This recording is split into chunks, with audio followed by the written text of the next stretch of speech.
think this program helps students decide to stay in school, go the whole way, and instead of, I'm wondering if it has any impact on the drop rate I think in it the schools. would definitely have an impact on that because it's kind of like a break in our day to get away from all the worksheets that we have to do.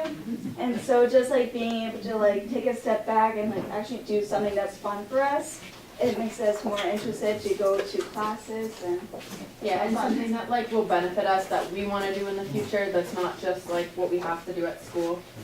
Because it's based on all what you want to do. Because our class started out with about 6 people, and so we kind of split up into 3 groups.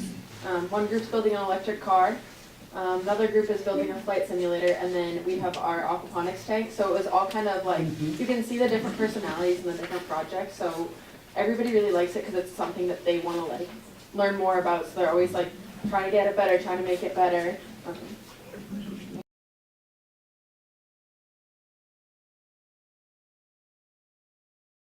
Programs through Stratford Learning Center. Most of our students, in fact in my programs right now, all of our students are come to us with an IEP. They're all special education students. And one of the programs that I am involved in started as a dropout prevention program, to the question earlier, and evolved into an ELO program because it was such a strong hook for students who were at risk, who were we were in danger of losing. For some kids, I've had students who the ELO is the only thing that's keeping them anchored to the school. They're like, oh, I can work, I can get credit. Like, a lot of our kids are low-income kids who, once they start getting a paycheck, it's really, really easy to say school's not that important right now. I've got to support my family. I might be 16, 17 years old, but I'm the only one bringing a paycheck. If they can get credit through that experience, it's a way to keep them anchored to school while also, helping to meet those needs that they have for their family. So I think that that's something that a lot of times you don't hear as much about in terms of these programs. And I think that our students who are in special education, part of the reason they're there is because of traditional schooling, it doesn't work for them. Sitting in a classroom for 45-minute blocks and changing and changing. But if they can go out and get their hands dirty and they can work their way through a process, they can figure out what they're doing. A lot of our students are interested in automotive, interested in working with animals. We see a lot of the same, similar things for the students that come through our programs. And getting those connections, not just to the businesses where they might have a future career, but to the people in those businesses and seeing professionals. We like to think we set great examples at school, and I hope that we do, but seeing a professional in the career that you're interested in, seeing how they go about their business, seeing all of those aspects of it is as valuable as anything that we could ever teach in a classroom. So that, I think, is one of the big selling points for students in special education. I apologize, I don't know who asked that question, but for our kids, it's really invaluable to them. And I'm sure that carries over as well to the public school programs. But every single one of our kids come in needing something, and I've seen a lot of the kids grow through the ELO process more than any of the other services that we've provided them. So.